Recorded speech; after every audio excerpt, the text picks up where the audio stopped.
What's up, YouTube? So today we're going to be dyeing this hair to this pink color, you guys. So this is going to be a water dyeing process, and I'm just going to put the hair in a big bowl of water, warm water, and I'm going to be adding this color in it, and I'm going to let it sit for 15 minutes, you guys. And this is how it came out.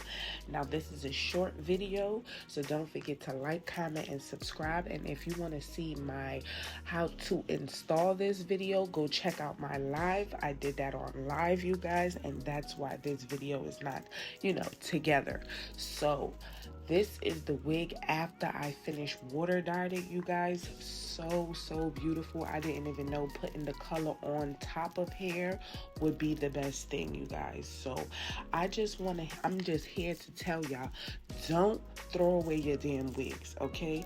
These wigs will come back together. All you have to do is treat it a little bit, okay?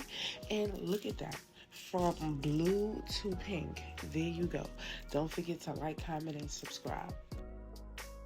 So it's always best to curl your hair and style your hair off the wig. If any changes on your head, the hair is already curled. So that's why I like curling the hair off on the mannequin, because it's too hard to curl it on my head, you guys.